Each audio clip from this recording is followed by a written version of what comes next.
Good good morning, students. Good morning, Standard 4 students.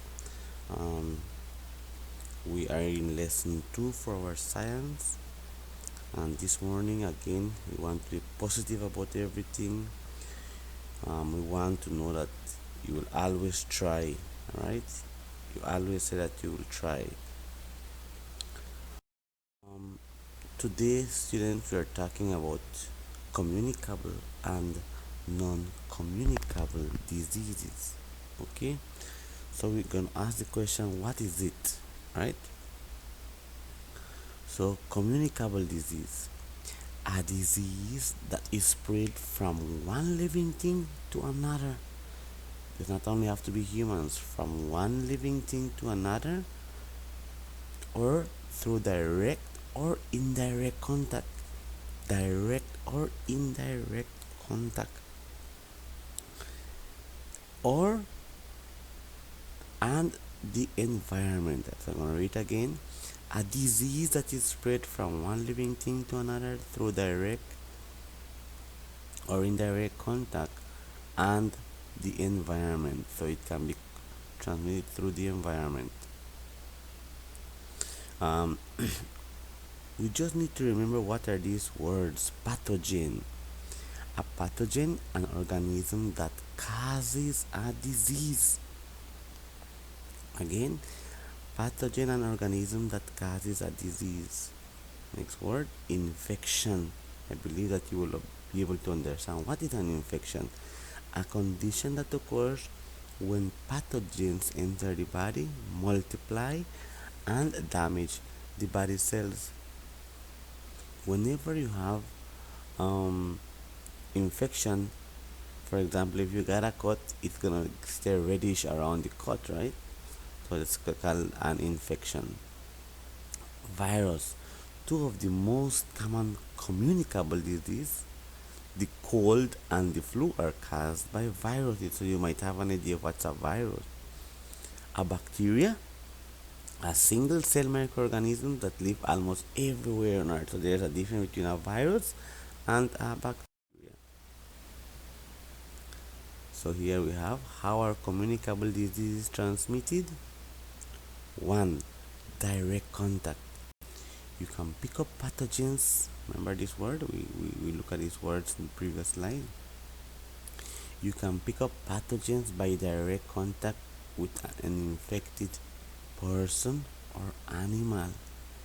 Includes kissing, biting, sexual contact, sneezing, and coughing. A pregnant woman may also transmit an infection to her unborn child through the placenta. So it can also be transmitted indirectly without being close to an infected person.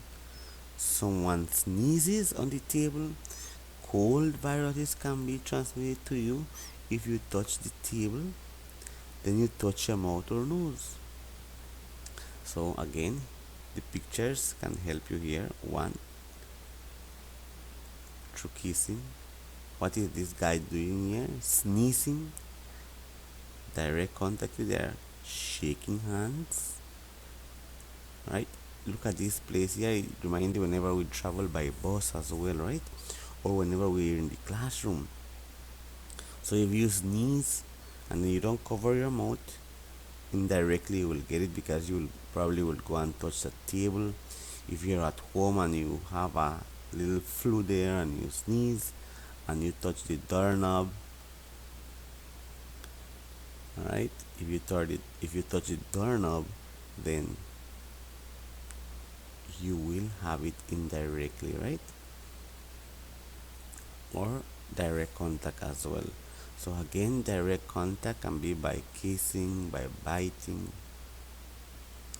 by sexual contact, sneezing, or coughing. A pregnant woman may also transmit the infection to her unborn child through the placenta.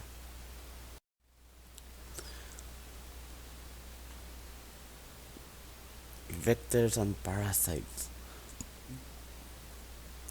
An organism such as tick, which carries and transmits pathogens to human and animals. So they are called vectors, okay? And here's an example of a tick. Water and food. Careless handling and storage of food are sources of contaminations and illness. An example of that disease will be salmonella. So here this person, if you notice how contaminated the water, this person is drinking the water.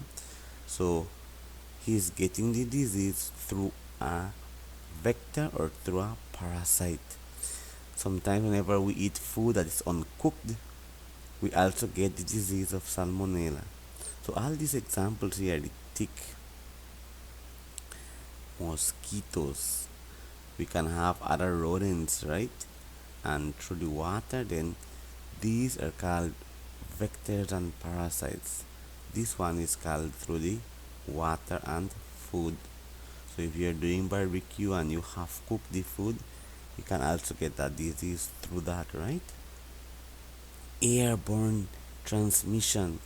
So we are looking at how we are getting it as well. These are other ways that we can get it apart from direct contact, apart from indirect contact. Airborne transmission. Pathogens from cough or sneeze may float in the air. Example, chicken pox. So chicken pox is a disease that if I have it and you're close to me, you might get that disease. Tuberculosis, influenza, and the most recent one that everybody is afraid of at this time is COVID-19. Right? They are airborne. So we can get it when they're found in the air. Maybe somebody just sneeze or cough and then we're not protected, then we get these things. Here is another example of a disease that we get, a communicable disease. Guess what? I can see an eye.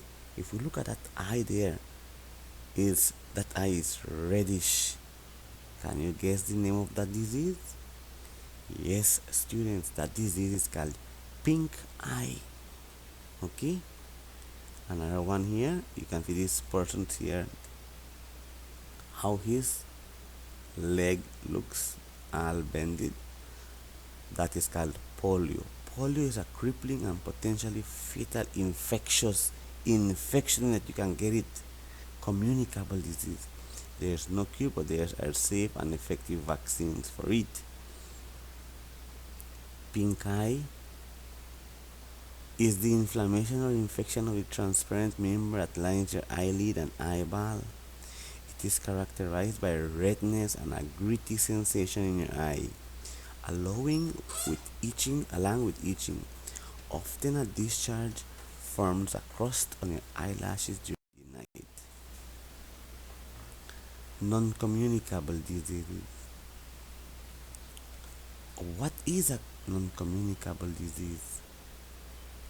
A disease that is not transmitted by another person or a vector or from the environment or from parasite, right? So we underline the word here for you, not. So it's not like the other one. This one is not infectious. So what does that mean? Yesterday we were talking about obesity, and that obesity will cause other diseases. Certain habits and behaviors can either increase or decrease the risk of these diseases. Sometimes by age, whenever you're growing old, you will start having other disease that maybe you started creating it from the time you were a kid, but then whenever you're old already, then that disease will start developing. So it will take like years to develop. Heredity, so we do not get it through contact or through the air. We might be born with it. For example, people who have diabetes, sometimes when they are born, they run the risk of having diabetes. People whose parents have hypertension might get hypertension because they might get it from their parents. Gender. There's females, for example, who get breast cancer. Lifestyle. So we get the diseases because of the way we live our lifestyle. So many people will get cardiovascular diseases, which it is a disease that affects the heart, the blood, or the vessels. Other examples include hypertension, cancer, diabetes, and there's a lot of disease that we normally we are responsible for it sometimes, like what it says, our lifestyle. Sometimes again, heredity. Sometimes by our age, or if we're a male or a female. So in summary, students, we can find this one here on your package. Communicable disease, the disease which spreads from one person to another. We can say that this disease is, we're gonna put an word there, contagious, está contagioso, contagious disease. Okay.